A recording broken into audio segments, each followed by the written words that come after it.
Welcome to Sachs Realty's Tuesday Night Podcast, where we talk about anything and everything real estate. Each week, we deliver expert information enabling you to make better informed decisions while keeping more money in your pocket. If you're interested in real estate, this is your show. Welcome to our Tuesday Night Podcast. We have a real special treat for you tonight. We have Danielle DiMartino Booth. She is amazing, has lots of data, and couldn't be more appropriate for the time that we're in right now with our economy and starting out the new year. We know that the Federal Reserve, the FOMC meeting, the first one of 2024, is scheduled for soon, the 30th. The 31st, we should hear what Jay Powell and company are up to and what they had to say about interest rates and things like that. So, we're going to let Danielle introduce herself to you. For those of you that don't know who she is, and I think if you're on YouTube or you're following the financial macro markets, it's kind of hard not to know who she is because she seems to be everywhere. She wrote a great book called Fed Up. I read the book. I love the book. We're going to publish a couple notes, ways that you can get a hold of Danielle in the show notes here. But Melissa. Hello, Todd. Good evening. Hi, everyone. Welcome to another Tuesday night. Danielle, so wonderful to have you with us this evening. Really fortunate to be able to get you for a live show. And I know a lot of you have some questions, probably what's going on with the recession. Are we in a recession? What's going on this year? And really looking forward to that. I'm going to be fielding all the questions that are coming through our live chat to Todd and Danielle. And Danielle, welcome. Thank you for being on our show tonight. It's great to be here. I rarely do live like this, so this is pretty exciting for me. So thank you for having me. Well, why don't you tell everybody who you are for those that don't know, and and give us a little bit. I know your background, but tell everybody a little bit about your background. So I'll tell everybody a little bit about my background that's not even in the book. I had a mother-daughter weekend in New York just a few days ago and took my 16-year-old sophomore in high school up to Columbia University, where I went when I was 16 years old for a journalism workshop before I thought I was going to do what I do now that I'm grown up. She's, of course, considering the business school, but it was really a walk back in time to the days that I dreamed of writing. Now I write 24/7, it seems. But life is funny. It took me way off track. I ended up becoming infatuated with Wall Street when I got my MBA in Austin. I moved to New York. I worked on Wall Street when private equity wasn't even a thing. It wasn't even a glimmer in Stephen Schwartzman's eyes, but he was there at the firm that I was at, Donaldson, Lefkin, and Jenrette. So I had kind of my first career there. I got my second master's in journalism at night school at Columbia. So I fulfilled my dream because I was going out too many nights a week and buying way too many Jimmy Choo shoes. So I put myself in the corner and sent myself back to school. Highly recommend you do that. You're never too old to go back to school and get another degree, whatever it is. It keeps you off the streets at night, let me tell you. I ended up retiring from Wall Street, sold my book of business back to the firm, signed a non-compete. Called the publisher of the Dallas Morning News. I'm like, I'll write for free. He's like, that's great with my budget. Ended up being discovered shortly thereafter by Warren Buffett. Got to travel out to Omaha, met him, spent an afternoon with Charlie Munger, one of the highlights of my life. Wow. May he rest in peace. It hurt me more than Kissinger. And ended up being called to serve at the Federal Reserve for the better part of a decade shortly after I came back from Omaha, which I did throughout the financial crisis. I made my bones in residential real estate.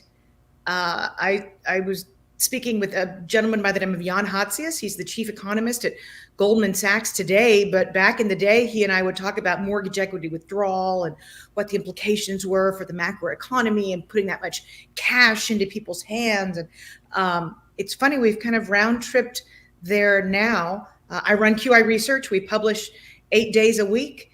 I love my clients. I love my retail clients. I love my institutional clients. And I love to still talk about real estate. Yeah, well, that's our business. And, I know in our last show together, we spoke a little bit about your predictions, and we're going to dive into that tonight. because I don't want to let you get away without talking about that, because that is the industry that we serve so much. Going through that, being with Fisher, the president of the Dallas Fed, during the great financial crisis, I mean, that must have been an amazing experience, and just being in the room with everyone and trying to figure out this disaster that we had on our hands. And I mean, we still talk about it today. But, in your book, Fed Up, you talk about the Federal Reserve being bad for America, and that, a lot of people, I don't think they understand what the role of the Fed even is, and how much power they have with our ability to finance and get ourselves in debt. And but anyway, if you could just tell everybody, why is it that you feel that the Federal Reserve is bad for America?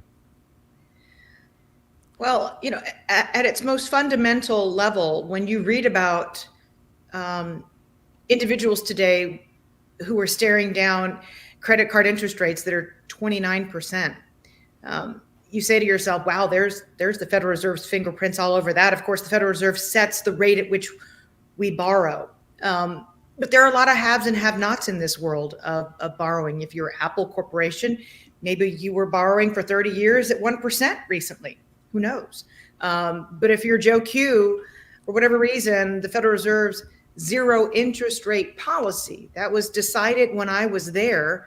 I was one of the people who fought vehemently against that policy, saying that the difference between 2% and 0% for your average borrower, your average potential mortgage borrower, your average credit card borrower, your average small business, the difference between 0 and 2% wouldn't be much for them, because the bank's never going to take it down to zero.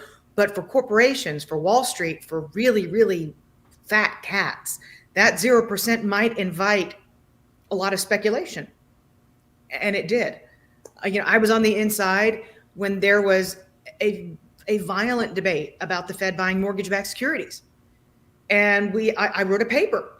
This could impair mobility if the Fed takes mortgage rates to too low of a level.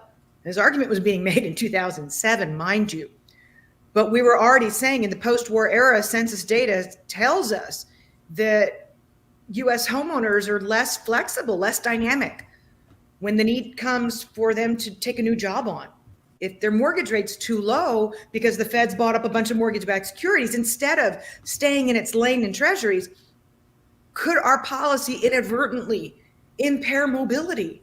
Boy, do I think about those debates today. I think hard about them. And I think hard about how zero interest rate policy ignited speculation to an even greater extent in residential real estate and in commercial real estate in the current episode. So what would banking be like without the Fed? Well, I think banking would be invaded without the Fed. I have to try and be a grown-up when it comes to why the Federal Reserve is bad for America. In the final chapter of the book, I never suggest that the Fed should be eradicated, because I have a visceral fear of what the Chinese have done to our unprotected intellectual property in the information technology space. I think my fears are I think they're validated by what we've seen. So I would not want to know what an unprotected U.S. financial system was vulnerable to in terms of outside forces. So I do think that regulators have a place. I even think that there might have been a Great Depression style run on banks had the FDIC and the Federal Reserve not moved to staunch that contagion in March of 2023, when it looked like so many regional banks that serve so many small businesses and homeowners were set to topple like dominoes. So I think that there is a place for regulators, but I also, by the same token, advocate for tearing the Federal Reserve down to its studs and rebuilding it as the independent institution that was envisioned when the Federal Reserve Act of 1913 was written. Interesting. Yesterday I interviewed a macro analyst. His name is John Rubino, and I know we had just offline, you said you didn't know who he was. Actually, this video drops this Saturday for anybody interested in watching it at 9:30 this Saturday.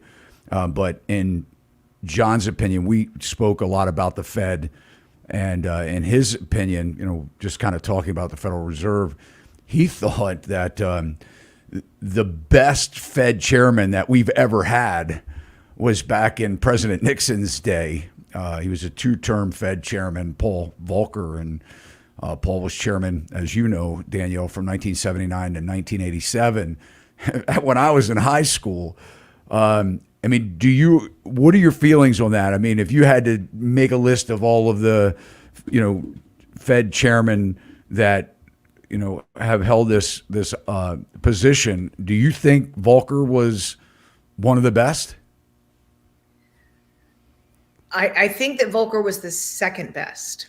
And I say that because, and I met Paul, and my gosh, let me tell you about a 5'3" woman in high heels meeting Paul. Big guy, 6'7", I think he was. Yeah, a giant of a man in so many ways, and so brave, and so unbeholden. He was president of the New York Fed and moved from New York to Washington, D.C., with not a single handcuff to Wall Street. God bless him, given his successors at the New York Fed. But William McChesney Martin, he went through many different presidents in different political parties, and he really held the line kind of in a post-gold standard world, unlike any of his predecessors. He's the longest standing Fed chair, including Greenspan. And he is the one who coined the term, it's the Fed's duty to remove the punch bowl just as the party's getting started. Lyndon Baines Johnson famously threw him up against a wall at his ranch in Texas during Vietnam and said, "Don't you understand, my boys are dying over there?" And that was the only time that McChesney Martin flinched on inflation. And it led to the Arthur Burns era. It was a grave error in judgment, but he held on for longer than any other Fed chair with much, much more pressure to acquiesce and keep monetary policy easy. So I put Paul Volcker and McChesney Martin right up there next to another. Two brave men. And you know what? One man can make a difference. One woman. One woman Yeah, will make a difference. That's right. Do you think, do you think Powell has the guts to be a Paul Volcker?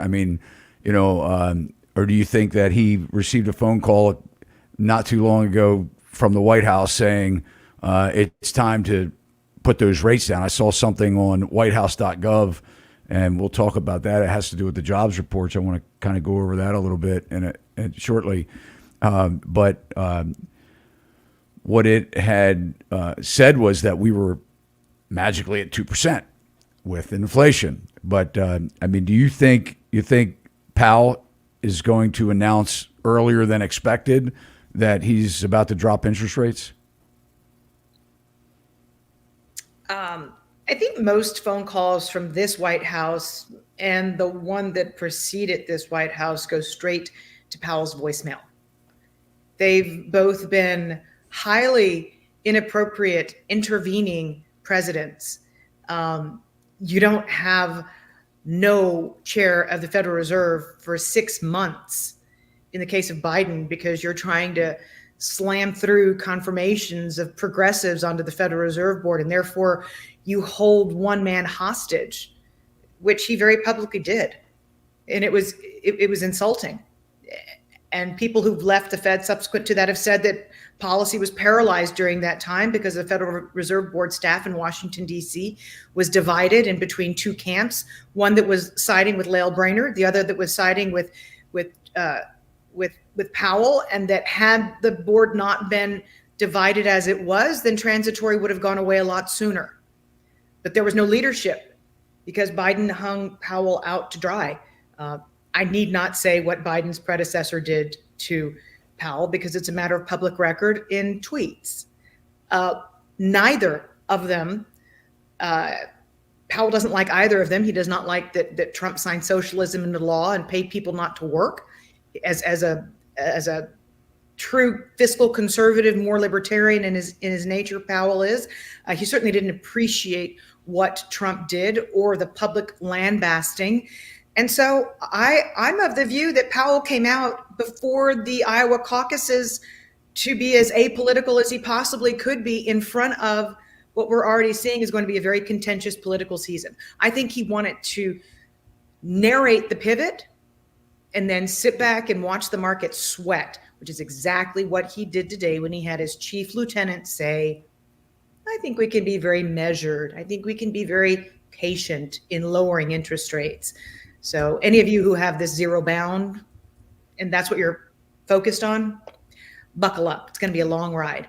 And that's exactly what his chief lieutenant, Christopher Waller, who he speaks as closely for Powell as anybody, John Williams of the New York Fed being second lieutenant after Christopher Waller, but that markets did not appreciate Waller saying that today. Markets want to go to the zero bound and quick. Wow. Yeah, that's so you're of the opinion that he will stick to his higher for longer then? He has so far. His second lieutenant, I just mentioned, John Williams, said last week that it was still premature to talk about tapering the shrinkage of the Fed's balance sheet. I think 75 billion rolls off this month in January.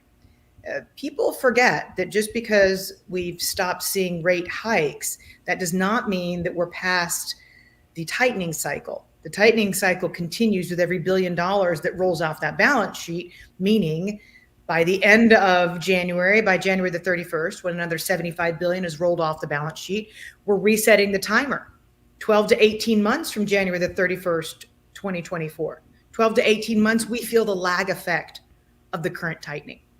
This party ain't over. Can you just kind of explain that a little bit, for people that don't understand what the quantitative tightening is all about? Can you just kind of, in layman's terms, describe how that happens? So there are two ways to make it easier to borrow money. You can lower interest rates, or if you get all the way down to zero, you can buy up treasuries as an entity that has basically an open checkbook, and you can buy up trillions of dollars of treasuries. And in doing so, by being a blind buyer at any price, you can take yields down further than they would otherwise be, even if you've already taken overnight borrowing costs down to the zero bound, down to zero interest rates. So that works in reverse. You can raise interest rates to make borrowing more expensive, or you can sell those treasuries or let those treasuries not be renewed in terms of when they mature. You're not buying them back in the market, and thereby you're pressing yields upwards beyond where you have placed interest rates by raising the federal funds rate. So the two dynamics, lowering rates, quantitative easing, they work in the opposite direction in reverse with rate hikes and quantitative tightening. Do you think we'll see a crash in the bond market? I think we did.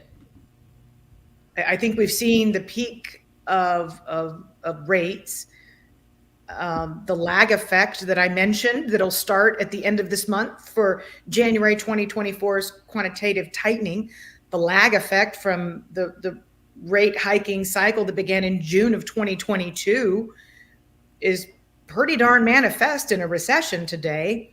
I think that when the National Bureau of Economic Research goes back in time and dates the recession, that they'll probably put it at October of 2023. Households are kind of wising to how bad layoffs are, right? Amazon started the first major round of white collar layoffs. I think it was November of 2022 when they announced it, 10,000 white collar workers and technology in their back office and corporate offices were going to get laid off. That started the first wave of layoffs. There was a second one last year. Amazon just announced a third wave of layoffs. So we're knee deep in this layoff wave after wave. And lo and behold, a Bloomberg headline this evening said that 45% of Americans with jobs fear that they're going to get fired. So the message that has gone from the C-suite to Main Street, it's been delivered. And I have a buddy who posted a position on Indeed.com and in 72 hours got more than 100 applicants. So the word's on the street. I mean, we can quibble with words if we want. We can kowtow to the sell side and all the big investment banks that still want to say it's a soft landing. By the way, we want you to be in the stock market long, forever, but it's going to be a soft landing. So we can debate all that nomenclature.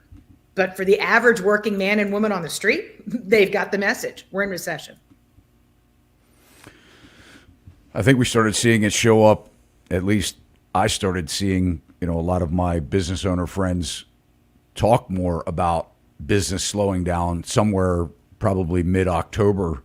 I met with a couple contractors today, and that are, they're pretty decent sized contractors, and they're slow. I think that they're not showing concern. It's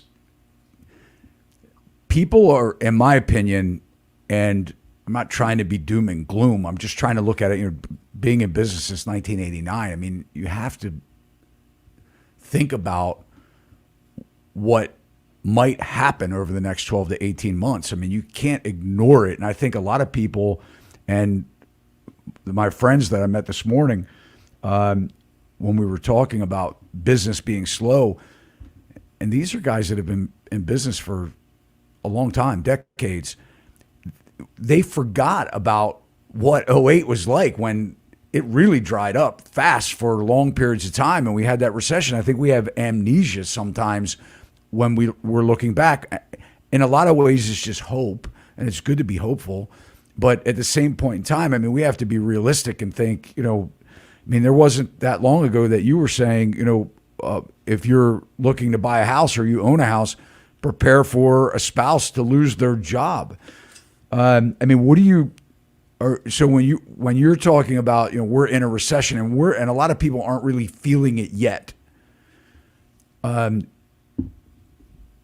How bad do you expect things to get over the next 12 months? Knowing that we're in an election cycle, that's probably going to play a big part in everything that happens. Everybody's trying to move the pieces, right? But what do you think is going to happen over the next 12 months? Let's just talk about jobs. So I just returned from the West Coast. I was there for my 5th annual appearance at Double Line's Roundtable, and Jeffrey Gunlack, who runs Double Line, reminded us that after the Great Financial Crisis, that the U.S. government pumped 9% of GDP into the U.S. economy to kind of stabilize it, get it back on its feet. Try 50%. And when you think about the wall of money that poured into more than 5 times that of the Great Financial Crisis and its aftermath in terms of what Uncle Sam pumped into the economy. I'm not talking about Fed policy. I'm not talking about interest rate policy. I'm just talking about taxpayer dollars being spent. 5 times that of the Great Financial Crisis. You kind of begin to understand the amnesia. It felt really good. It was a huge amount of stimulus. My gosh, the employee retention credit pumped $30 billion into the economy in July. Last July is not that long ago. Now the plug's been pulled. And I think what people are really struggling with right now is this kind of constant combat in Congress, right? We're fighting about keeping the government open. We're not fighting about writing the size of the checks we're going to write. And that's a different backdrop. You're not sending households money right now. You're just saying we're going to fund the Department of Defense. We're going to fund the Department of Education. That's not money to people. And I think that that's why there is kind of this abrupt feel, because I talk to a lot of people just like you who are like, something happened last fall. Something just kind of hit a wall. I can't articulate it. I don't understand it. The unemployment rate's 3.7%. It's really low. I mean, it is low when you have hundreds of thousands of people drop out of the workforce. Mathematically, it's going to be low, but try and explain that to anybody. I had to explain that today to my sophomore in college. She's like, Mom, why does the economy feel so cruddy? It was a text out of nowhere from my 19-year-old who's got a job. And he's like, it just seems like everything's just so cruddy. And I'm like, and you're in Austin, Texas, which is ground zero of the housing crisis, of course. So you're going to see more headlines just by virtue of the fact that you live in Austin, right? I mean, home prices are down 16% year over year, for God's sake. Right? It's ground zero. Of course, in 05, 06, 07, home equity lines of credit were illegal in the state of Texas. So Texans especially are feeling like, where'd this come from? Where do I couch this? But this is a very abrupt feeling, I think, for a lot of especially small to medium business owners and just, the 14% of Americans who use buy now, pay later to get through Christmas. The grocery store. I mean, look, buy now, pay later is theoretically collateralized. I'm like, try collecting on that dozen eggs. Do you think we'll see unemployment get anywhere near where it was in the GFC, 10%? I mean, do you think that that's possible? If we were to look at real numbers, Danielle, I mean, and that's the other thing too, because like you mentioned, and we've talked about before, I mean, these job numbers are, I mean, look, Yahoo Finance everywhere is published this, right? They came out where the government quietly took 439,000 jobs off the report. I mean, it's Yahoo Finance, but the Wall Street Journal, I mean, it's everywhere, right? Everywhere you look, you can see this where, and you've said this before, you said that they put these reports out and then they come back and they adjust them later and you have to dig for it. I mean, if I'm surprised actually that a lot of the mainstream media even picked this up at all, but most people still don't know. I mean, if you mention it to someone walking down the street, did you know that the jobs report was wrong? I mean, they look at you like you have 5 heads. I mean, like, what are you talking about? Jobs report. Most people don't dive into data and understand what's going on. But do you think we'll see? I mean, I have a short list here. I learned was a daily jobs cut .com from you, and and I go on it. Yeah, I mean, I go on it all the time. I mean, we have somewhere I have it here. Citigroup announced 20,000 job cuts or 10% over the next 2 years. Google confirmed about 1,000 layoffs. BlackRock announced about 600 job cuts coming. Xerox announced 15% or 3,000 employees. Barclay Bank globally 5,000 job cuts. I mean, this is just some of the things that took place in the last 10 days. What announcements? I mean, you guys can go on dailyjobcuts.com and check it out for yourself. I mean, it's, it's happening. I mean, do you think this is just the tip of the iceberg? Well, you asked about the great financial crisis. And the last time we had 12 consecutive months of negative revisions to private non-farm payrolls since 2023 was 2008. So it was about 65,000 on average negative revisions per month in the year of 2008.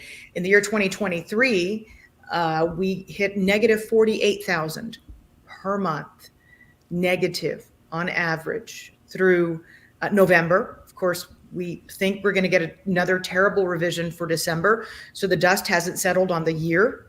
But we're seeing the data we're seeing the data as weak as we have in any year since 2008. So to answer your question, it's the only precedent that we have to look back on. Are we going to go from 3.7 to 10% unemployment rate? I don't know, but the only thing that we have to look at to parallel where we are today is 2008. That's just data. That's Bureau of Labor Statistics data. I'm not making this stuff up. Yeah. Not to mention a lot of the jobs that they are reporting that are available.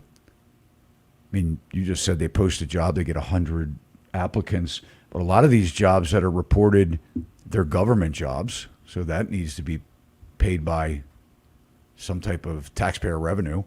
I mean, we're already deficit spending. You hit another button. You hit a really, really bad button there. I mean, really, really bad. We ran all the numbers. There was a Wall Street Journal editorial a few weeks ago that said 58% of the jobs that have been created were to maintain the welfare state.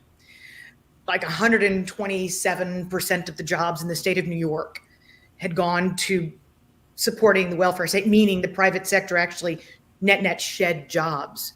It was astonishing. And I said to my team, I was like, surely it's not that bad. It can't be that bad. My God, it can't be that bad.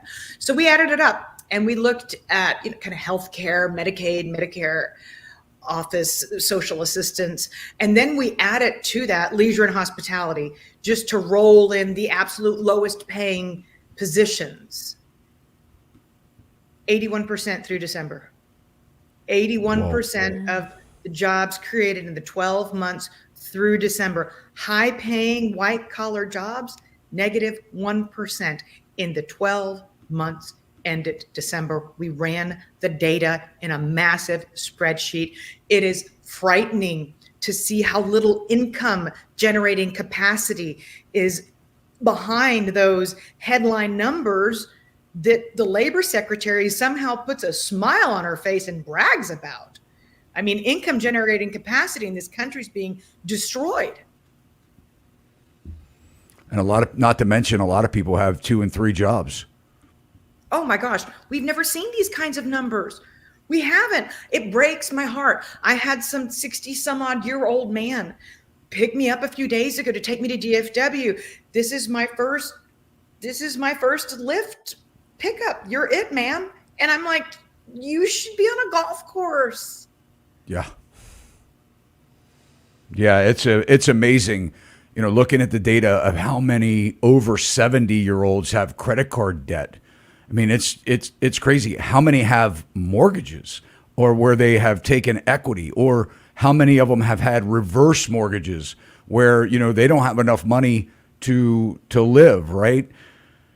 And what if they're in the great state of Florida? I mean, my gosh, look, we just had our insurance in Texas. We just had our deductible double. Wow. Mm-hmm. We had the person called us a few months ago and they said, you can drop us, but if you do, you'll pay triple. So make up your mind. Right? And by the way, your roof is no longer covered ever, come what may. So pray it doesn't hail.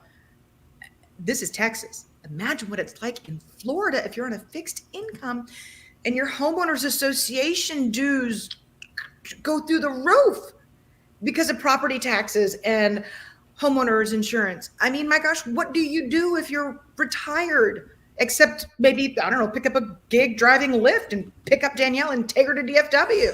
It's awful. It's shameful what's happening in this country. Shameful, shameful, shameful. What do you think about inflation? Do you think we're at the 2%? I mean, like I said, I just saw it on whitehouse.gov. I think actually we could probably, I don't know, Joe, if we have it highlighted, but I actually think we're very close. You do? But I don't think anybody cares. Yeah. I don't. I don't know that on a macroeconomic level, on a global level, it's just like my mom's generation. They all knew where they were when they heard that Kennedy had been assassinated. All of them can tell you where they were. Any baby boomer in the world. Any living, breathing human being can tell you where they were the day they were told that they couldn't leave their home. And there's a macroeconomic leftover from this because people remember what they paid for a gallon of milk the last time they were allowed to go into a store. And they have that timestamp seared into their brain. So they don't care that truflation, TRU-flation, which they gave us the raw data back to January of 2012. It has a 97% correlation with headline CPI. It printed this morning at 2.14%. We're spitting distance from the Fed's 2% target. The average working Joe doesn't care. What they know is what the gallon of milk cost when they were forcibly shut into their homes. And they know what it costs today. That latent inflation, the aggregate of that inflation, means that if you were to tell them, because I won't get anywhere near anybody in my mom's generation and say, oh, inflation's just about at 2%. We might even go into deflation. That's really bad for people with debt. I mean, don't get anywhere within swinging distance of a senior citizen and suggest to them that inflation is veering toward 2% and that deflation might become problematic for people who hold debts, because they'll take a swing at you. Everybody remembers what everything cost before the economy was shut down in Texas, in the United States, in Canada, in Taiwan, everywhere in the world. And that's making the job that much more difficult for people who are fighting inflation. So you think the damage is done? I think the damage is done until somebody wakes up and says, oh God, my debts are getting more expensive because I don't have an income at all. And that's when deflation really hurts. And that's why it's the biggest boogeyman for central bankers. Can fight inflation all day and on Sunday. They ain't got squat when it comes to the toolbox if prices start to fall. Let's take some questions. Yeah. I'm sure people have questions for Danielle. And this is the opportunity, guys. We're live. If you have a real question, this is your time to ask. This is your time to ask. Yes. So, that's right. So we'll start with this one first. Danielle, does the Fed really drive rates, or are we really looking at the bond market and the Fed reacting to that? Thank you for your super chat, Vegas. Thank you. So until Powell didn't bend, right? We had 7 pivots priced into the market. 7. 6 times he disappointed the market. 6 times he really drove rates, to answer your question. His predecessors, you'd be like, oh, look, it's a hangnail. They would dial 911 and take rates down to 0. And Powell's 3 predecessors who followed Volcker were extraordinarily reactionary. The bond market drove policy. Investors drove policy. The wealthy drove policy. But you had to put somebody in the position of Fed chair who's worth $150 million, does not need the Fed's pension at all, and apparently just wants to serve his country because he's going to need 24/7 secret security contingency coverage in the next 9 months up until the election, because both Trump and Biden are going to want to put him out to dry and blame him for the recession. And yet he knew what was coming. He knew what the ramifications would be if he didn't stand down and take interest rates back to the zero bound. He held fast. He's continuing to keep rates high. He's pressing forward with shrinking the balance sheet. And he's as close to dead man walking as I can possibly describe to you.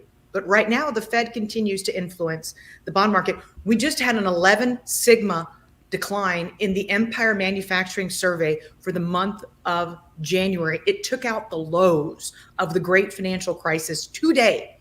The new orders did. A semiconductor manufacturing hub in the United States. When that hit at 8:30 a.m. Eastern, the bond market went whoop, rally, yields down. Christopher Waller opened his mouth and said, good luck with those extraordinarily large interest rate cuts. Bond market turned tail. Yields went right back up. So you tell me, does the Fed have an influence on rates? It sure does appear like they do. Thank you. We've got another question here for you, Danielle. Danielle, forgive my ignorance, but why does the Fed have to lower rates? Why not keep rates as they are and force the economy to adjust, even if it means job loss in companies to go under? Look, we're 13 months into a bankruptcy cycle, the worst since 2010. I mean, the headlines are everywhere. This is the worst bankruptcy, 2023 with blah, blah, blah. The Fed's letting the insolvencies happening. It's watching one zombie company at a time finally rest in peace, come what may, job losses.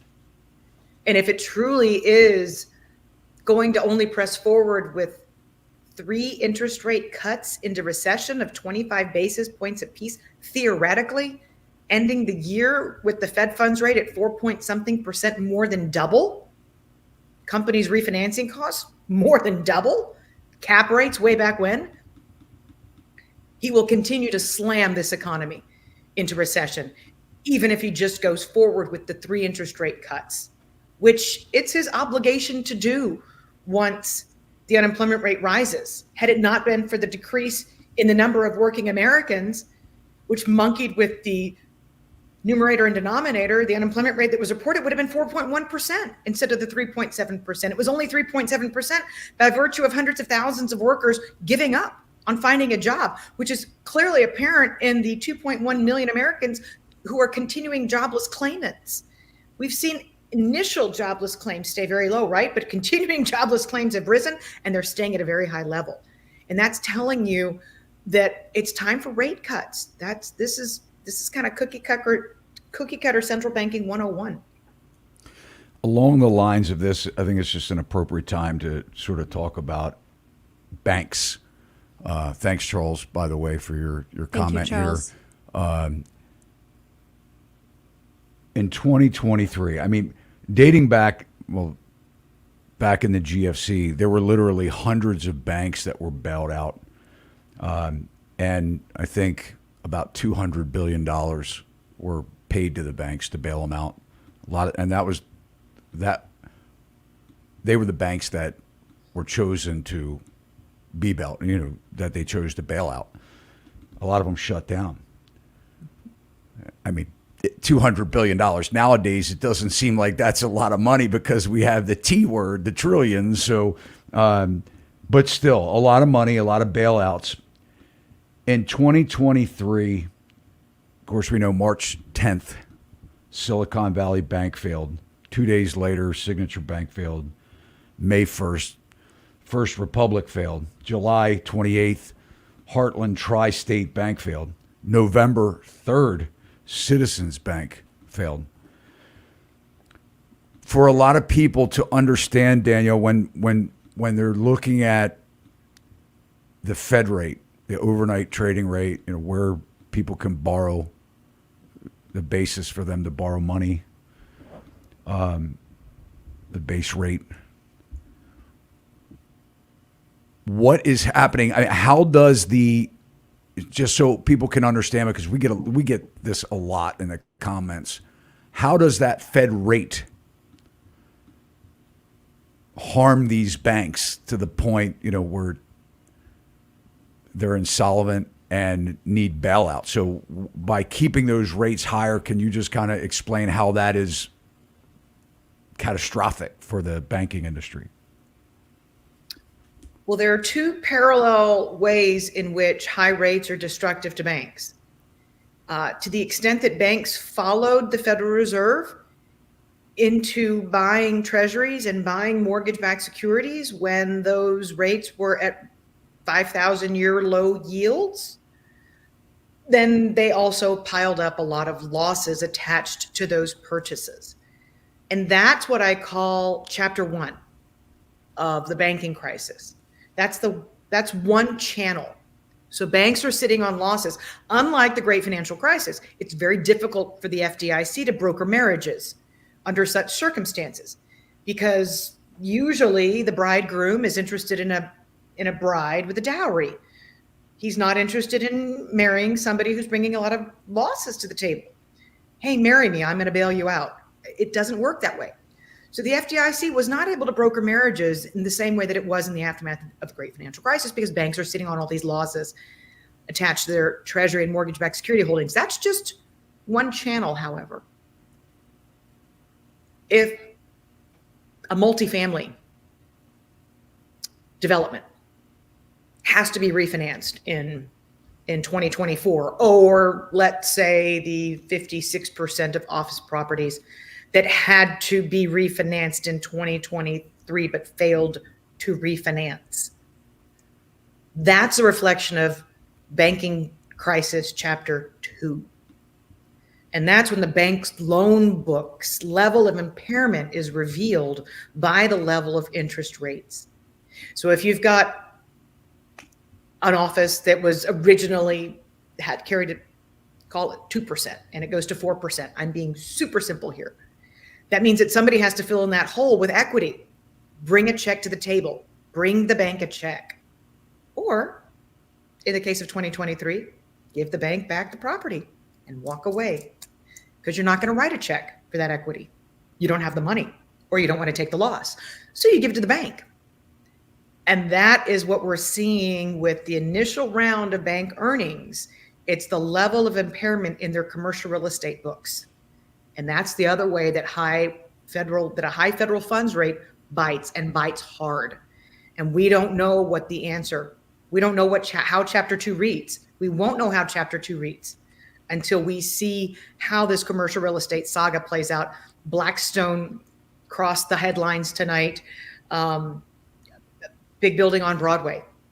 And right now, I think it's running around trying to be priced for about 50 cents on the dollar for that commercial mortgage-backed security.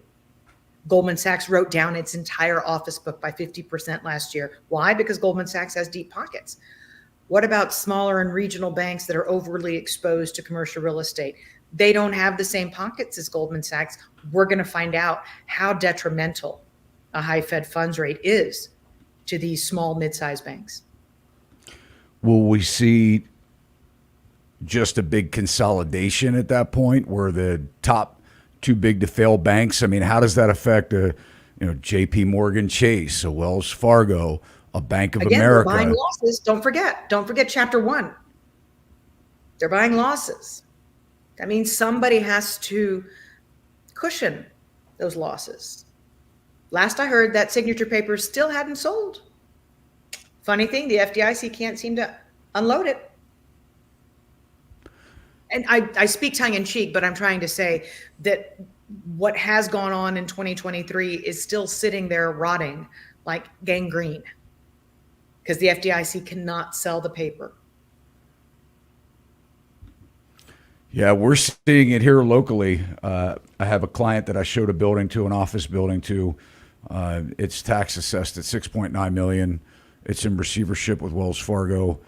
They're trying to get $3.6 million for it. 40,000 square feet of office space. I mean, nobody wants it. We can drive up and down the road and just see for lease sign after for lease sign. A friend of mine's a doctor, moved out of an office building that he was in for almost 25 years, leasing it. They're a big group, of doctors, and they just basically moved into a bigger building that they're paying less for. And I mean, this has happened. This is a this is a big complex, and it's 100% vacant. They were the last tenant to move out. Lease signs everywhere. I mean, these buildings, I mean, they need to be mowed down. I mean, most of them have such functional obsolescence. I mean, what do you do with them? You just get rid of them. They've only got one set of plumbing that goes up the center of the building. They can't be economically converted to hotels or apartments. There's just, it doesn't, you put pen to paper, you put pencil to paper, it doesn't add up. You're right. A lot of these are going to be, I mean, think about how many local malls. There's one down the highway in Dallas, prime real estate, intersection of two major highways. They're ripping it down to the ground. Couldn't repurpose it. We're going to see that in spades. And what's telling right now is that when you look at job openings, I'm taking this back to the big picture, macroeconomic picture. There's not a single state in the United States, that's not true. Alaska has job openings, increasing job openings year over year. Outside of Alaska, and it's very small. Every other state has decreasing job openings. Office obsolescence is not a location phenomenon. It's nationwide. Yeah. Somebody's going to have to eat that. And that's Banks Chapter 2.0. You just described Banks. Your physicians group just described Banks Chapter 2.0, the 2024 story, as opposed to the 2023 story. And this was coming way before COVID. I can remember being at a real estate conference in 2017, and they were talking then about the reduction of office space, and they no longer needed the head down, what they called head down desk space, where everybody had. I mean, Danielle, I'm sure you remember, everybody used to have their own office. I mean, I have my own office now. I'm sure you do as well. But every employee, I mean, if you remember, they would have an office and a desk.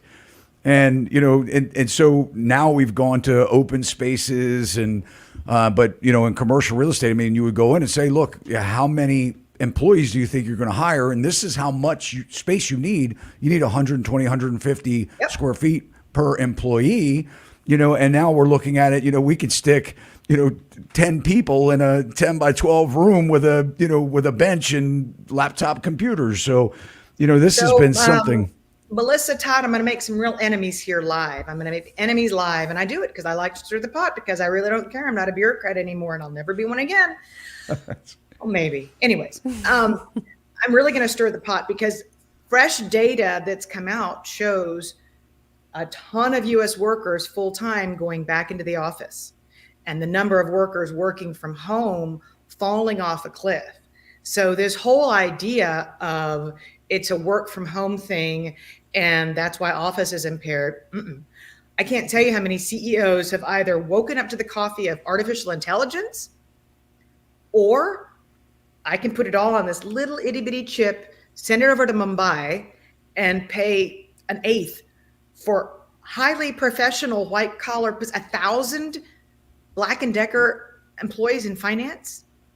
There was a recent headline, offshore to Mumbai, finance. This is not a factory assembly line worker. This is somebody in finance. So when the Great Resignation took hold, it left a little hangover behind. And that was the light bulb above CEOs' brains that went off and said, oh, work from home can mean work from anywhere. How convenient. And so we cost cut. But it's not, office is not impaired because of work from home. That's a fallacy.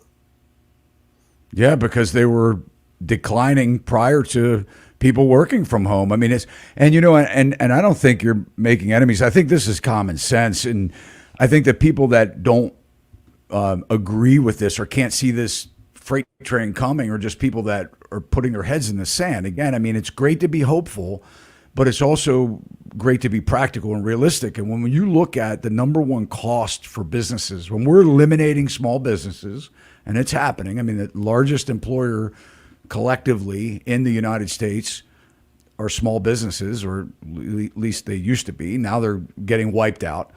But they're going to come back, in my opinion, in a different fashion. But when we look at the number one largest expense for any employer, it's mostly labor.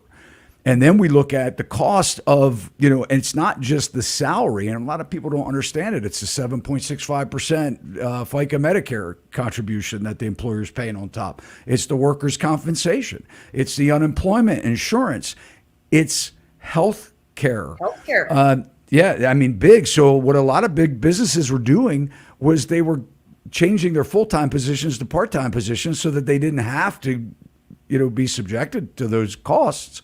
Mm-hmm. And then what we did was we went through a period with the pandemic where people just needed people, so they weren't prepared. They all of a sudden were shut down. All of a sudden, it was something that they were ramping up to, which were getting rid of people for AI and the next round of automation. But what happened was all of a sudden they were forced into, oh my gosh, well, I'm not ready for that yet. I'm not ready for those employees to not be with me yet.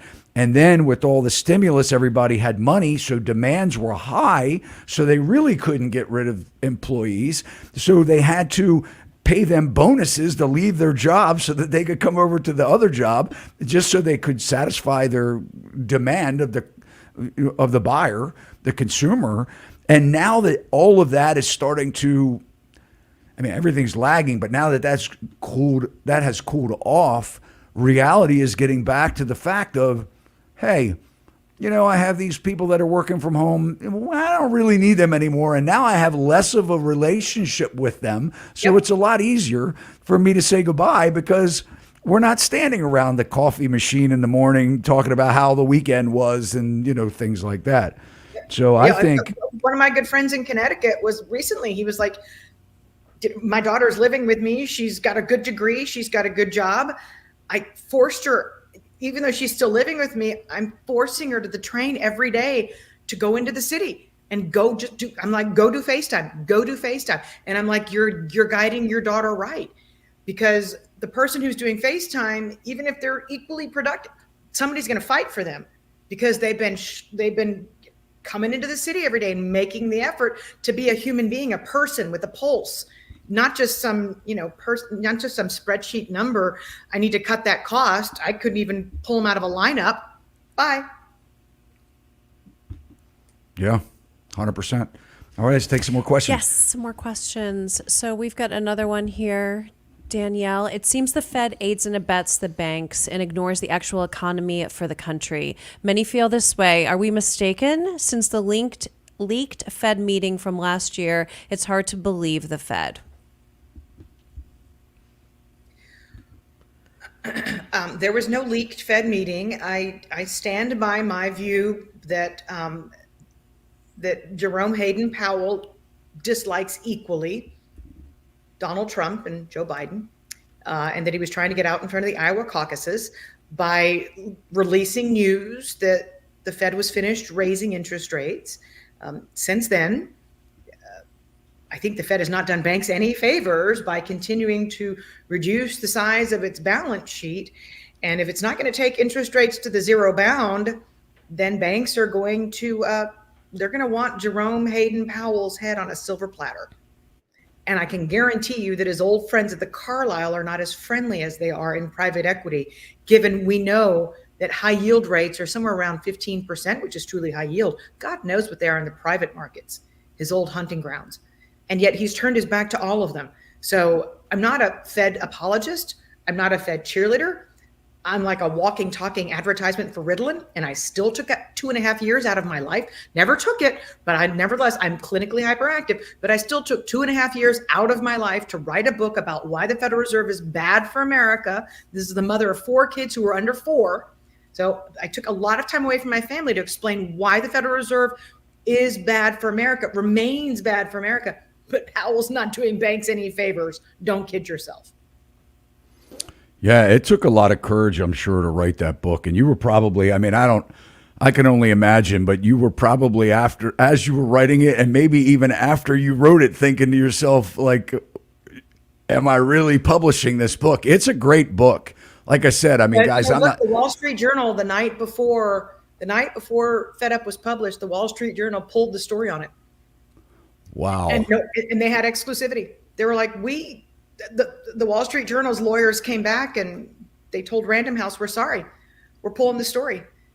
She can't say these things about Janet Yellen. I didn't say a word. All I did was quote the woman. And it's,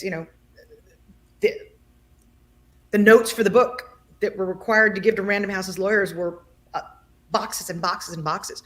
But it was all their words. And yet the Wall Street Journal was so afraid of what I had to say that other outlets that wanted exclusivity months before it was published, the Wall Street Journal said, no, that book is ours. We want to publish an article on it, not a review, an article. And at the 11th hour, February the 13th, the night before it's to be published, they pulled it. So there's a lot of fear in saying what I said, but I don't care. I have 4 children. They're going to have children. We don't have accountability in this country. We need more of it. And I would do it again. Do you think they did that intentionally, fought for the exclusive rights, and then, knew that they were going to pull it? That would make me as bad as the people on my Twitter feed at 2:30 in the morning with tinfoil hats. I honestly think it was just a matter of the lawyers being lawyerly and charging by the minute and saying, she's a sitting Fed chair and you can't really say this about this woman. And she said it. And Fisher supported you on it. Saying, I didn't know what an off-balance sheet vehicle was. That was Janet Yellen's congressional testimony. All I did was quote her. But the Wall Street Journal, they got their panties in a wad. So it happens because the world wants to protect the Fed. That's not my ammo. I'm not trying to protect Jay Powell. I'm not trying to apologize for him.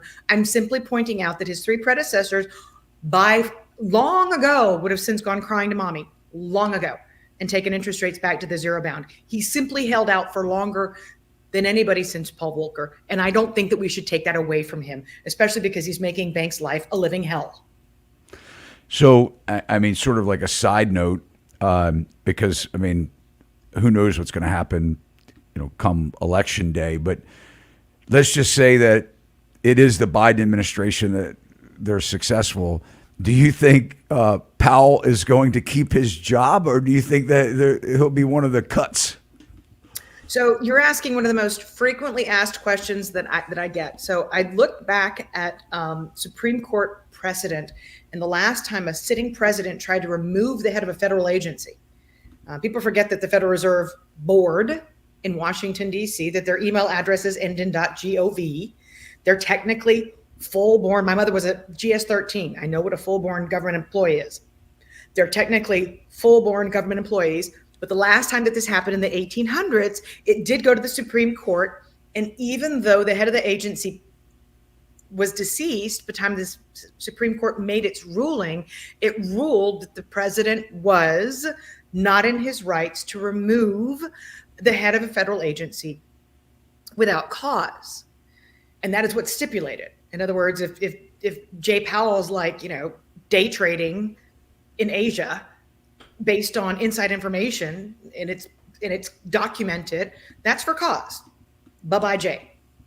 But if not for cause, Supreme Court precedent dictates that the Federal Reserve Board could say to the president, whether it be Biden or Trump or God help us, somebody else, but the Federal Reserve Board could say, until the Supreme Court rules, we will maintain him in his position. And we can vote on this as a board. Legally, they can, based on precedent. Trust me when I say that Trump probably had a tribe of lawyers looking into this Supreme Court precedent to see if he could remove Powell at the time, and failed. So, no. May the 22nd, 2026. He will sit in his seat until then. Do you think he enjoys his job? I mean, No. Look, Powell doesn't need the money. I mean, he certainly doesn't need the money, No. right? I mean, he's quite wealthy. No, he's worth a ton of money. He's worth more than any Fed chair who proceeds. He doesn't need the Cadillac retirement, whatever. I mean, I was there for 9 years. I mean, I get some stupid pension in a few years, but not as many as you think. I dye my hair. But he doesn't need the pension. He doesn't need the retirement plan. He doesn't need any of it. He's independently wealthy. He's got his membership at the Chevy Chase Country Club. If he wants to go play golf, go play golf. If he wants to go make a speech for $500,000, go make a speech for $500,000. Retire, for God's sake. Yeah. Or you're there for a reason and you want to take the beating because you think that what you're doing is important enough to push through regulations that sever the relationship between the conventional and the non-banking system once and for all.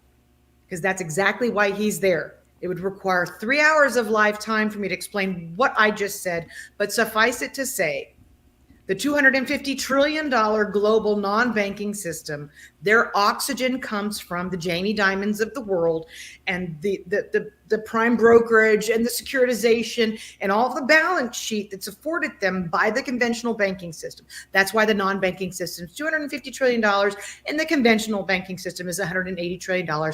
And why Jay Powell is staying in office to push through Basel III endgame and cut that symbiotic relationship off and maybe give inequality a chance to begin declining in the United States of America. That's why somebody who's with $150 million is still there. Sorry, I got a little heated. I'm Italian. No, I tell you, it's encouraging to hear you say this because, I have to say, I sometimes I think, does he have the kahunas? You're looking for the word Constitution. There you go. I have That's right. That's Bible right. study friends, and I can no longer use certain words in public. But now I say Constitution. There you go. All right. Any other questions? Yeah, we've got some super chats here, Danielle. If you have a moment, I'd love you to address these.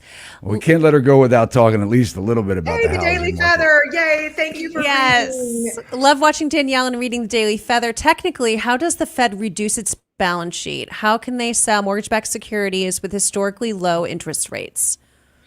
So, the good news is with the Logan plan. So Google the Logan plan, Logan. She is the former head of the New York Federal Reserve Markets Desk. She's now the president of the Dallas Federal Reserve. But with the Logan plan, the beauty is that even if the Fed was to begin to taper its Treasury quantitative tightening, if it decides that it wants to get out of the nasty business of mortgage-backed securities, I give my blessing. If it wants to get out of the business of holding mortgage-backed securities on its balance sheet, then it can play catch up. Because in June of 2022, it said, we'd like to roll $35 billion of mortgage-backed securities off of the balance sheet every single month. But because prepayment speeds were so low, they were only really able to hit $15, $20 billion a month. Now, the Logan plan gives them a little bit of leeway to say, for the sanctity of the banking system and liquidity and the broader bond market, we're going to taper our Treasury roll off, but we're going to go ahead and play catch up as we lower interest rates and prepayments rise. We're going to go ahead and play catch up to that $35 billion a month and continue to reduce our mortgage-backed securities position without having to do any of that nasty selling business and realizing losses. They'll just let prepayment speeds pick up, and naturally attrition will pick up. And that's exactly what we've seen, by the way, since interest rates have come off their highs. Do you think along the lines of that? Reading the Daily Feather. Good question. Yay. The Duke, he's a great listener and a big supporter of our channel. We thank you. Thank you. Duke. With that being said, with mortgage-backed securities, I think, what was it, 2012 when they started buying mortgage-backed securities? I mean, No. It was closer to when QE started, which was 2008. Okay, 2008. Do you think they have learned anything from doing that? I mean, do you see where we might come a time where they think it's just bad? It's just bad for the Fed to be in mortgage-backed securities altogether, or do you think that somebody else will come along and just open the floodgates again, which could possibly be the only reason that drops? I would think would drop mortgage rates, at least residential mortgage rates, under 4%. And really, to ignite what you would consider to be a genuine refinancing wave, you'd have to get them a lot closer to 2, which would mean kind of negative nominal rates. Look, there are certain small villages in the country of Italy that I can buy a villa for €1 from, as long as I agree to renovate the villa to its prior glory, blah, blah, blah. €1. I bring this up tongue in cheek because my babies, who are sophomores in high school, they graduate in 2026. When Jay Powell leaves, there have been quite a few progressives who have been confirmed by the Senate to 14-year terms on the Federal Reserve Board. They scare the daylights out of me in the sense that even though Jay Powell and Christopher Waller and others on the Fed have determined that the worst thing in the world that the Fed did for the American dream of owning a home was buy mortgage-backed securities, that it was the original sin. The 1913 Federal Reserve Act stipulates that the Federal Reserve can never, ever touch, with a 10-foot pole, a government-sponsored enterprise piece of paper. This is in direct violation of what was written in 1913. They knew it. Didn't somebody try to sue for that, too? There was somebody that tried to sue them. I don't know how far it went. Anyway, look, whether it's Trump or Biden, all they want is zero interest rates and the Fed to buy everything. And the tragedy is, in that world, you don't need a Fed. It's just a button, right? It's just a function. It just says, I sell Treasury security. Federal Reserve buys Treasury security. It's an automated function. You actually save taxpayers zillions, is right? There's 786 PhDs at the Fed. You can get rid of all of them. You don't need any research to do that kind of a mechanical function. You're just monetizing every penny that the Treasury sells. there's no need for the Fed is the Fed. You do a leverage buyout of the Federal Reserve System. You just incorporate it into the Treasury system and make it into a political arm of the administration. And you don't mince words about it. You don't need some Federal Reserve chair to sit behind a podium and waste words if you want to truly monetize every penny of Treasury debt that's sold. And why not just buy every Fannie and Freddie and FHA piece of paper? Because, hey, Melody, FHA aggregate delinquencies are 9.75%. Thank God that they've got the explicit guarantee of the U.S. government. Otherwise, somebody would say, oh, darn, FHA delinquencies are 10%. So for my children's sake, for my grandchildren's sake, I hope that the political winds shift and that more people like Jay Powell draw the line on Fed policy crossing into making social policy. They've recognized certain people, Jay Powell, Waller, Williams, a few have recognized how much damage has been done to the American dream of owning a home by the Federal Reserve hoovering up a third of the mortgage-backed securities market and making home ownership untenable, according to Redfin. I think baby boomers own twice the amount of homes as millennials. Millennials are 25% of single-family rentals, 3 bedrooms or more. I think they call that indentured servitude in a third world country if you got kids and you can't own a home. So I pray God sincerely that they put leaders in at the Fed that prevent mortgage-backed securities quantitative easing from ever occurring again. Danielle, excuse me, Todd, I just had one quick question because it segues right in here. Danielle, what is your advice for the first-time buyer? They desperately want to own real estate, yet they need professional advice. They need patience is what they need. I get a tear in my eye when I think about the Uber driver who's taking me to DFW. I get a tear in my eye when I think about the Homeowners Association increase in the state of Florida for some retiree. I don't shed a single tear for somebody who learned how to acquire an Airbnb property on TikTok. May they burn in hell. I don't say that. I want to know what their shadow inventory represents. When I'm talking to an institutional investor who spends 10 grand a year so that he can talk to me and pick my brain, when I'm talking to him and he says, I'm the mayor of a big city, and all my buddies in real estate are talking to me 24/7 about all these Airbnb people wanting to convert their short-term rentals to long-term leases. I'm like, bring it on. They deserve what they get. They tried to stick it to us. Let them have what they can and let that shadow inventory bleed onto the market and reveal itself. You're already getting natural increases in new listings, even against seasonality. But let's let these Airbnb jocks get what they deserve.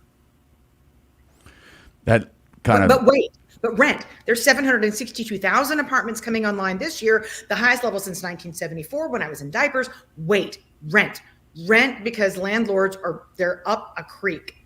So rent, save your money, and wait for the Airbnb jocks to be outed, and then come and buy.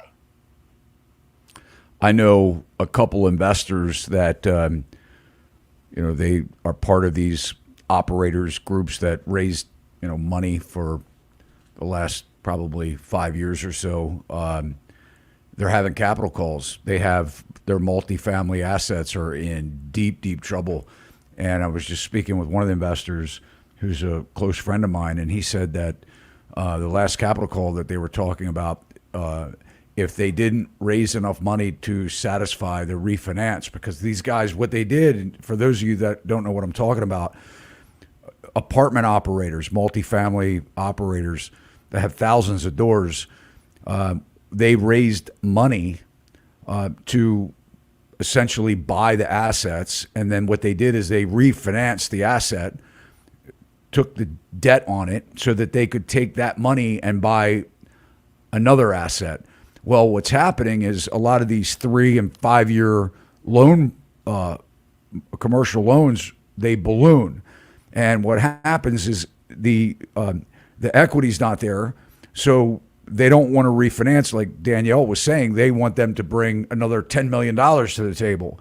to buy down the debt in order for them to refinance. Well, they don't have it, and they can't get money because their vacancy rates are going up and their profits aren't there. So they're like, this is toxic. They're not getting the money. They can't just go get an equity loan from somewhere. So they have to go back to these investors and say, look, we need another round of funding. We need you to put more money in. If not, we're going to have to sell this asset for 30 cents on the dollar, 40 cents on the dollar. I mean, this is happening right now. Fastest growing subclass of commercial real estate. Fastest growing subsector of distress is multifamily. Office is the largest chunk of distress, but the fastest growing subsector is multifamily. And the Biden administration published a fact sheet on whitehouse.gov on October 23rd, Danielle, that says something to the effect of, it's a program for investors, developers to buy up this defunct office, building or buildings and turn them into multifamily.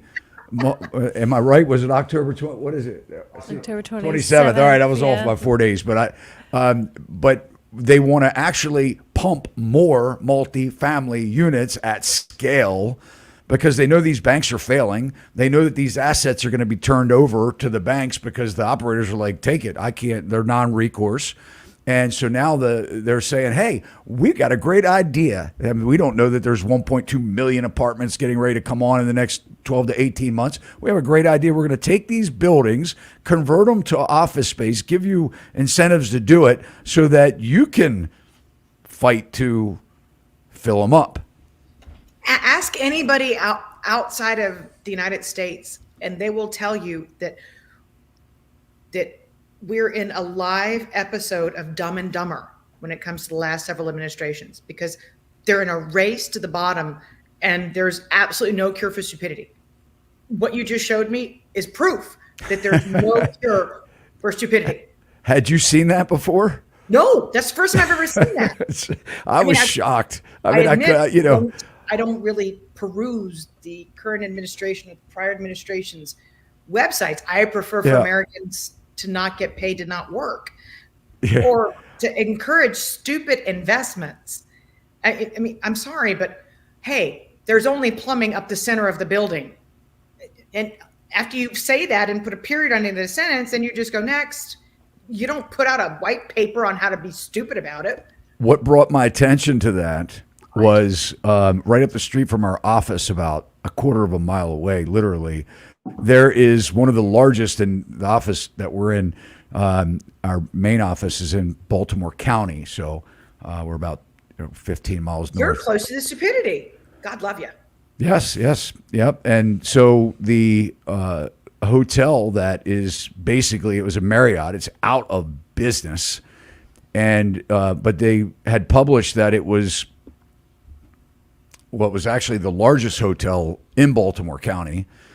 And that they're tearing it down to build hundreds of these apartments, and they like it because it's along the light rail, which is public transportation, and has different, very easy access to the different highways and things like that. So that was when I was talking with one of the developers. He's like, "Oh yeah, well you just have to go look at it. It's on whitehouse.gov." So that's what pulled me to it. And then I found out that they're doing the exact same thing to this big building. It used to be, back in the day, it was a business called Caldor, which I don't know who knows what Caldor is. Caldor. And then it became Martha's not even nodding her head. She's too young. She has no idea. Okay. Then it was a Circuit City, and then it was a Best Buy, and then they chopped it up and tried to make all kinds of stores out of it because it's so massive. And now they're going to tear the whole thing down and build another couple hundred apartments just there. Along the same light rail. But anyway, I know it's getting late. And we wonder about single-family residential price declines because there's so much multifamily, and I'm, on top of the highest 762,000 units, highest since 1974. We should increase that number. I mean, has nobody ever? Look, I'm going back to my 16-year-old because she's taking Econ 101, and she's like, Mom, have you ever heard of Adam Smith? And I'm like, I have. He coined this thing called the law of supply and demand, but there's not a lot of it in this country. And she's like, oh, Mom, you're talking about that econ stuff, aren't you? I don't follow you on Twitter. And I'm like, thank you, honey. Go back to your TikTok. All right, we do just have a few more questions here, Danielle. Sure. Danielle, what's your opinion on the house to gold ratio? How could it be possible to inflate housing, stocks, and commodities all simultaneously? The house to gold ratio. Okay, it's it. I'm stumped. It's a first. I will tell you what I'll tell you about commodities right now. A, I own gold. B, that does not reflect the fact that we are not in the middle of a commodity super cycle. I think that if there are any investors listening right now, I will tell you that for my children, I own two things based on the commodity super cycle way out in the future, because it ain't happening today. China's not buying it. Literally, China's not buying it. In 2009, China bought it. In 2015, 2016, when there was a global industrial recession, the last time we had one, China bought it. They bought everything out of Chile, Brazil, Argentina, you name it, they bought it. China's not buying it. They're in a demographic disaster, kind of like worse than the developed world. But I'm buying Mexico and I'm buying India blind for the long term. Mexico has a 6-year presidential term. They've got elections in June. I've personally been down to Mexico as part of an economic delegation to that current whack jobs administration. Get them out and let's rebuild these supply chains with the United States. There's a lot of oil in the ground. Buy Mexico, buy India. They've got some political issues, but demographically speaking, they're about as attractive as Mexico. Don't buy the commodity itself. Buy the country that's going to benefit by using commodities to make itself a demographically superior economy in the long run. Look at it through that prism, but don't buy into you've got to own hard asset while China's on its knees, because China ain't coming to the rescue. And that's what's helped commodities be as strong as they've been since in 20 years time, after they joined the World Trade Organization. In 20 years time, they consumed more cement in China than they did during the entire Industrial Revolution in the United States. That's not happening again. So be careful about commodities. Keep your gold, buy Mexico, buy India. How about this one? Advice. Yes, thank you. Always wanted to ask this. Isn't raising and lowering taxes a form of QT and QE? Only if my paying my taxes is a form of QE. You can't, quantitative easing and quantitative tightening are very specific actions taken by the Federal Reserve in the secondary treasury and mortgage-backed securities market. Now, if you want to snort the heroin of every Tom, Dick, and Harry on Twitter who calls everything QE and nothing QT, then do it. But if you want to be informed, understand that quantitative easing is very specific. It's not something that Janet Yellen is doing by depleting the Treasury general account. It's not something that Janet Yellen is doing by selling Treasury bills. Quantitative easing is a very specific form of stimulus enacted by the Federal Reserve to synthetically lower interest rates after they get to the zero bound, and nothing beyond that. So don't conflate based on something that somebody tells you on Twitter. Do your own homework and move on. Okay, thank you for that. And thank you, Duke, for the super chat. How about this? Is the bank term funding program indicative of bank weakness or them borrowing at 4.8% and earning 5.4% monthly? Seems smart to me. Arbitrage is good. No? Good questions. Very good questions. So the BTFP was around what was 350 billion initially because it was emergency at the time, right? and then it kind of whittled down to 100, and then it kind of popped up to 100. So that last 40 billion is an arbitrage. It's why John Williams and Michael Barr have come out and said that on March 11th, it's going bye-bye. So in the context of a $16 trillion U.S. fixed income market, does 140 some odd billion move the needle? Not unless you've got too much time on your hands, Vegas. So is it an arbitrage in a really small way? Yes. If I'm Joe Q Bank CEO and I tap the BTFP for fun to arbitrage it, and my bank board of directors approaches me and says, hey, you, A, you're fired. B, you're fired because you tapped the BTFP for fun and a small arbitrage for a small period of time, but it's now triggered a capital raise. And capital raise for a bank CEO is like kryptonite. It gets their happy ass fired.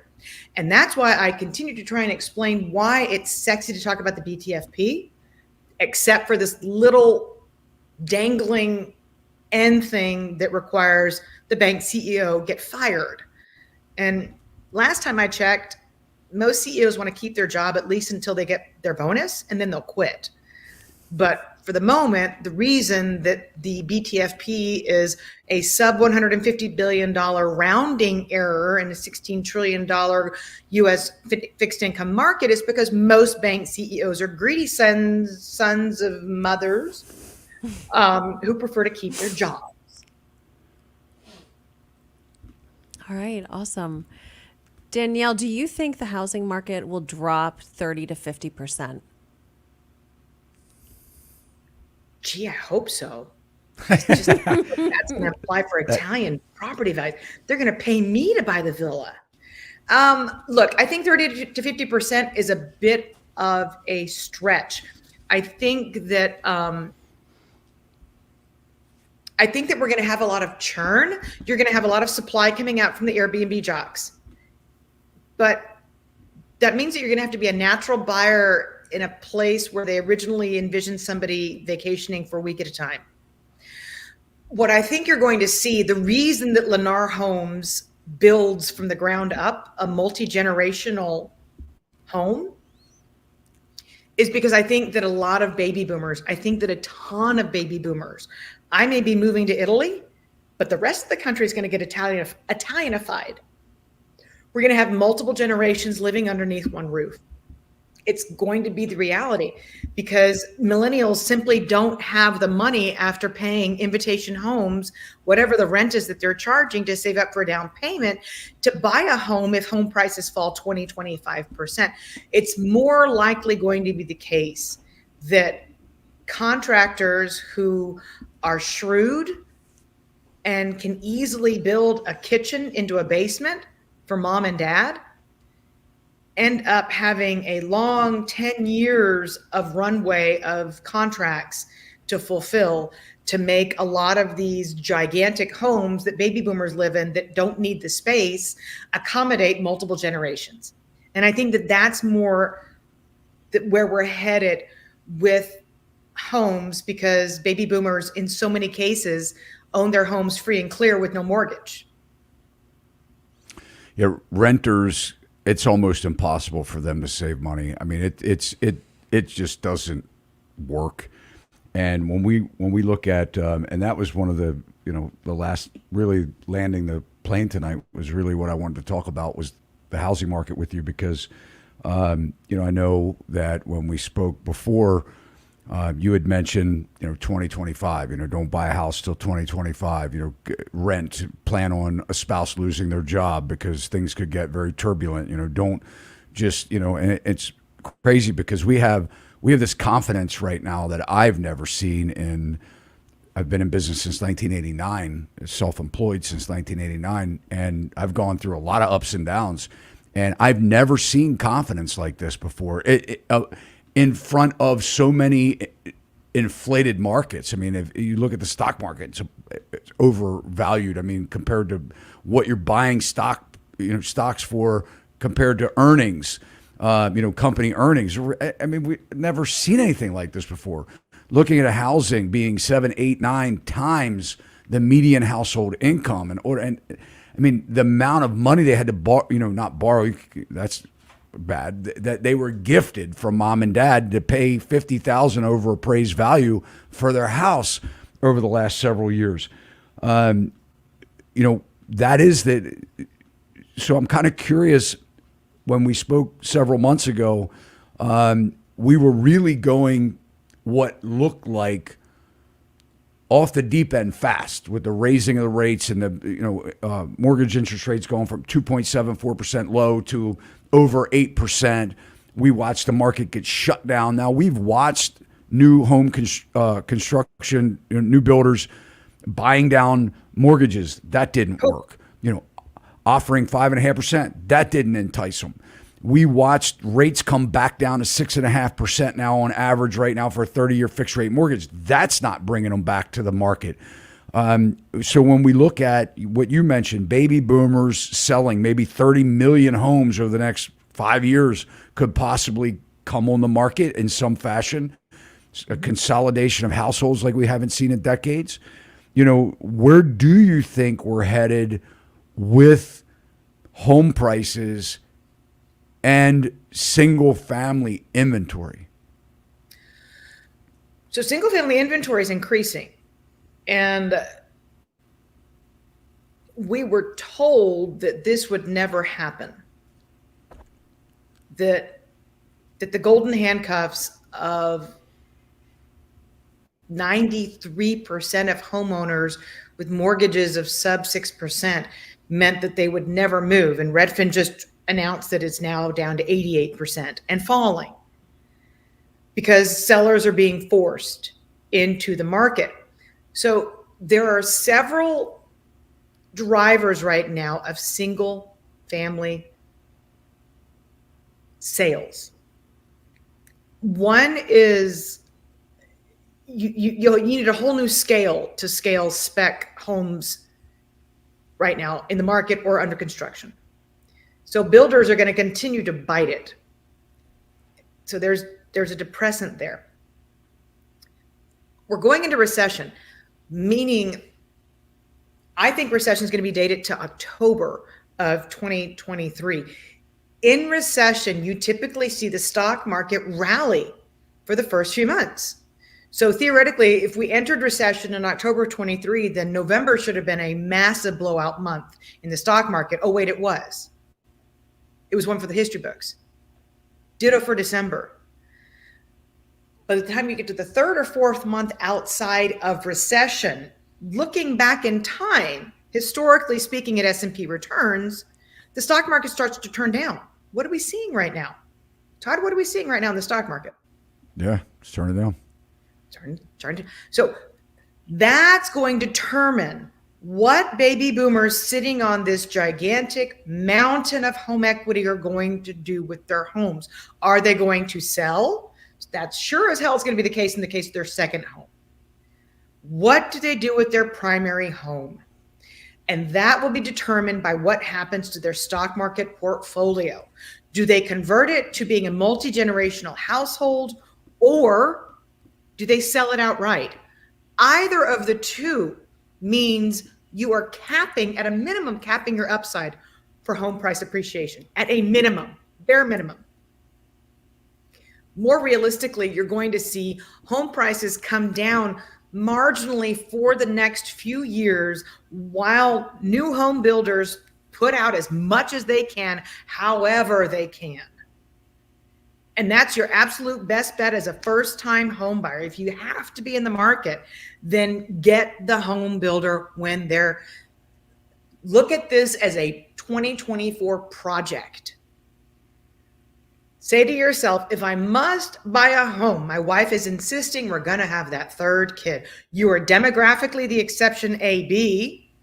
Tell her that she's not getting a Christmas present, but for Thanksgiving, you're going to bend a builder over and force that inventory out of that builder's hand in November of 2024. Sign a lease, get an apartment, do whatever you have to do to hold on until then. She's just pregnant and or has a newborn. Been there, done that, 4 under 4. Hold on until builders have to get rid of their inventory at the end of 2024. If you're a first-time home buyer, or talk to mom and dad. explain to them the benefits of grandparentship and the fact that you'll let them occasionally take a cruise if they'll modify their home so that they can occupy 2 generations. There's going to be a lot of churn, but the days of speculative housing price appreciation are behind us. That's what you see through the prism of 9.75% FHA delinquencies. There are too many people who bought in at the top and now they're getting burned. Add to that your Airbnb jock inventory.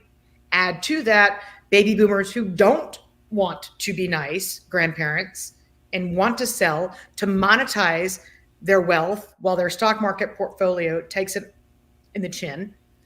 And then you see this source of slow but sure increase in supply on the single family side. But don't be anxious. Give yourself some time. That's what 762,000 multifamily units gives you. It's a gift. Use it. Take it. Say thank you. No, that is certainly an interesting analysis, and I can't say that I disagree with you. I mean, look, I'm in the business to sell real estate, right? I mean, people ask me all the time, like, why are you saying this? I mean, you'd be amazed at the amount of agents that, say, why would you tell people not to buy a house now? Or why would you tell people to do this or do that? Or I don't tell people not to buy a house. I just say, be financially prepared for it. Don't let exuberance lead the way. I mean, if you've owned properties before, you've bought houses before, and you know what you're getting yourself into, God bless you. Buy away. You find something that checks the boxes and you can afford to do so, have at it. What I'm more concerned about are these first-time buyers that have no idea what home ownership is about. And then they're getting advice to don't worry about this, it'll be fine. And if you ask for this, that you're not going to get it because the seller's not going to take your offer. And, so it's these first time buyers that I'm really concerned about. And Danielle, a lot of them have bought houses. They're already going back on the market. I'm looking at so much inventory from 2021 that now that has hit the market. So they haven't had the house, but 2.5 years. They're moving for whatever reason. Yeah. They're already upside down. Look, my dryer is 4 days out of a 5-year extended warranty. Today, right here, we're live. My dryer is 4 days outside of a 5-year extended warranty. Now, it's going to be a bad day for me. I get it. It's going to be a pain in the ass. I'm going to have to replace that. But for first-time home buyers who don't understand the cost of maintaining a home, hey, you need to cough up $1,000 because clotheslines aren't a thing anymore. They're like, what? Did you say? Worse, hey, your AC unit just went out and you're hot. And that's $15,000. What?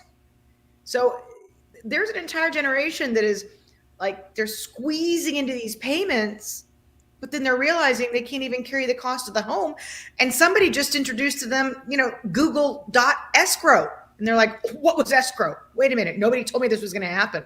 It's kind of crazy what you're seeing with so many millennials, especially tragically because so many waited so long to make the plunge. Absolutely. So do we have any more super chats here we need to address? We do. Okay. We do. We got a couple more. Danielle, are you okay? Are you good, Danielle? Let's, my lucky number is 3. Let's do 3 more. All right. Perfect. 3 more.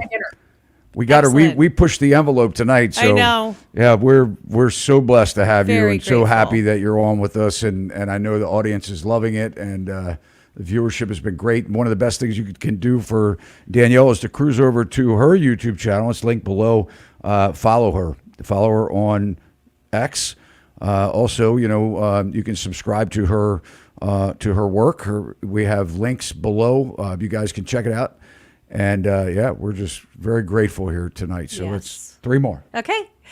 All right, Danielle, how can house prices be going up so fast even though efficiencies have been increasing? In colonial America, house ownership was ubiquitous, and today, with all our technology, it's unobtainable. Be careful about saying home prices are going up so fast because as Melody Wright will inform you, one of her 74 metropolitan statistic areas at a time, we don't necessarily see the entire housing market reflected in what is reported to us. And I say that very deliberately. That's what's reported to us. What you see on Zillow is not necessarily what a house is going to change hands for. So be very careful about that. I actually think that home prices stopped increasing last year, and that when the dust settles on all the data, we'll see that. We'll see that home prices probably topped out sometime in 2022. Once we get a view of the full breadth of the market. But one of the reasons that home ownership is as unattainable as it is because of the work that my former employer has done, the damage that my former employer has done by manipulating a market where it didn't belong. And that's why I'm so vociferous and passionate about saying that I hope that the Federal Reserve never again crosses the Rubicon into buying mortgage-backed securities. It's not a place where they belong. It is a market that they manipulate it to the detriment of homeowners. And look, it is, you use the word blessing. It's a blessing to be in the home where I raised my 4 children. And I feel badly for millennials who don't have that blessing. And I do put blame at the footstep of the Federal Reserve for the manipulating of the market that they did that made homeownership so unobtainable for a generation. I think it's a crime. And just to follow up with that, you're so right. When you're looking at new home prices that are, I mean, they're to be built on these websites like Zillow, and they have a price there, you can get a house in that subdivision for less than what's being advertised. And these builders inflated the price out of all of, when we pull the MLS data for the DMV here where we're located, covers multiple states. A large percentage of existing home inventory has had at least one price reduction. We're talking 30, 35, 50%, and markets have had at least one price reduction. One of the only situations where we see home prices going up is from those new communities where across the board, these tract builders they just bump the prices up. So, and a lot of the data, they don't have to report how many houses they have sitting there either. I mean, there's no requirement. If you're a home seller, you don't have to put your house on the MLS. You can sell it off market. You don't have to tell people. And my advice to potential home buyers, first-time home buyers, comes directly from Melody. A home builder will tell you that the house is not completed, quote unquote. But that just means that there's maybe not a doorknob attached to the front door, because once that doorknob is attached and it's completed, then all of a sudden the property taxes for them to pay, that clock starts. And it's just the same exact thing as with any auto manufacturer.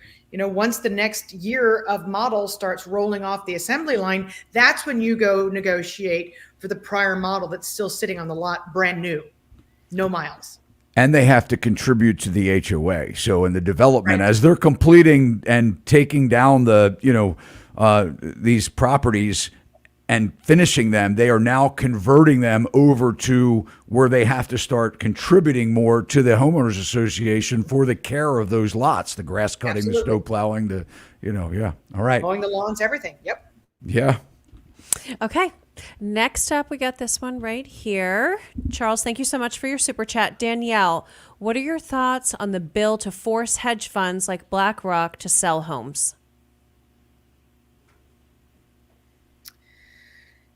So I'm a capitalist. I'm a libertarian. I'm a capitalist. I believe in free markets. But I think that large investors in homes have perverted the markets.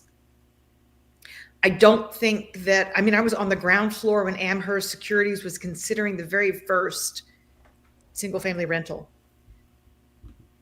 I don't think that, especially given some boots on the ground reconnaissance about how they treat their tenants and the maintenance that they do not do with their properties, I don't think that I would shed a tear if we were to say that homeownership needs to go back to organic homeowners and small renters, small landlords. It wouldn't, look, Wall Street has made a flippin' fortune off of the single family rental securitization market. But they've made their money. Let them go on and figure out the next person to rape and pillage and plunder. Let it not be people who want to have a family in a good school district, and leave that market where it belongs, in the hands of smaller mom and pop landlords and organic homeowners. I don't think they've done any favors to the home buying market. Well said. Mm-hmm. Okay, this one's a little sneaky because it's a two-part question. So oh I'm my just gosh, Uh-oh. the last one is Little so harder. That's gonna slide this one in. I never out of my Cowboys thing, even though I grew up in a Willis fan. All right, here we go. Evening all. Where do you see us this time next year as an economy? And then after you answer that, Danielle, it's going to be how much longer can Congress sign CRs? Thanks as always, DDB. How many rabbits can Congress pull out of its hat? I didn't know that there was such a thing as a partial continuing resolution to begin with. So to answer your second question, I have no idea. I'm looking to my kids, my senior in high schools in AP government. I'm asking him the questions these days. I'm like, how are they doing that? How do they have a partial continuing resolution? How can they even do that? How are they keeping the government open for weeks at a time? And I mean, it makes for a lot of headlines, but again, I go back to the more crucial aspect, and that's that there's no new form of helicopter money attached to it. And that's what made the US economy rumble these last few years. It was cash given to households. I hope that this time next year, we will be talking about the recession in the rearview mirror. My fear is that because there's no fresh stimulus to address recession until April of 2025, that we could be in the midst of one of the longest, deepest recessions in US history. Because the second question that you ask answers the first. If all we're doing is putting Band-Aids on keeping the government open, then a divided Congress with a two-seat swing on the GOP side, two seats. Remember, McCarthy's gone back home. There's another representative who's in their home district for cancer treatment. 2 votes Mike Johnson can lose before losing his House Speaker position. And then we're back in turmoil. But my point is, we're not talking about stimulus measures. We're talking about keeping the lights on in Washington, D.C., which does not stimulate the economy. My fear is that this time next year, we'll be talking about what the new Congress can do after it's elected to immediately try and provide some relief to an economy in recession. That's my fear. My hope is that that's not going to be the case. The private sector steps up to the plate and comes up with its own solutions. But the private sector becoming active in recession during a presidential election year, it's not high odds. Danielle, great night, great information. I have mentioned your links in the show notes, but why don't you just tell the audience, for those that want to know more about your work and what you do, where is the best place that you would prefer that they follow you? So DiMartinoBooth.substack.com, you can get a good flavor for the work that I put in every single trading day of the year. As I said before we came live tonight, I don't recommend a daily to anybody. I will say, however, that Daily Feather readers, they feel like they get such a good bang for their buck because we go to bat every single day with 4 original graphs and analysis that you will not read anywhere, especially on the sell side. This is not Mother Merrill research of old. This is extremely innovative and unique research that always starts with an entertaining top. People ask me where I get this stuff. I have a quirky brain, I admit it. But we have a great and growing following on Substack for a reason. And that's because we give you so much value. So come to DiMartinoBooth.substack.com, Follow me on Twitter at DiMartino Booth.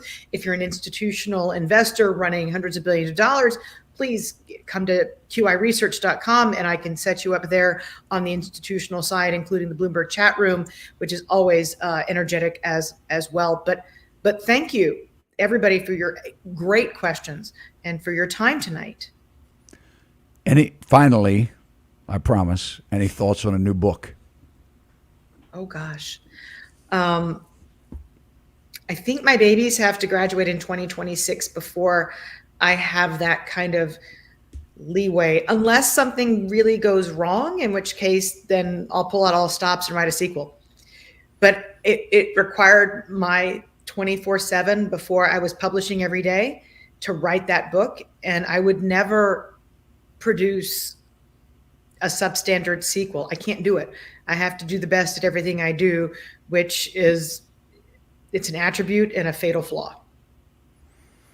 I do believe that with you, and I think everyone else would agree. And I think that we've all just received great value from you tonight. Thank you so much. And guys, excuse me, thank you for watching. We appreciate you spending your Tuesday nights with us, and we'll see you next time.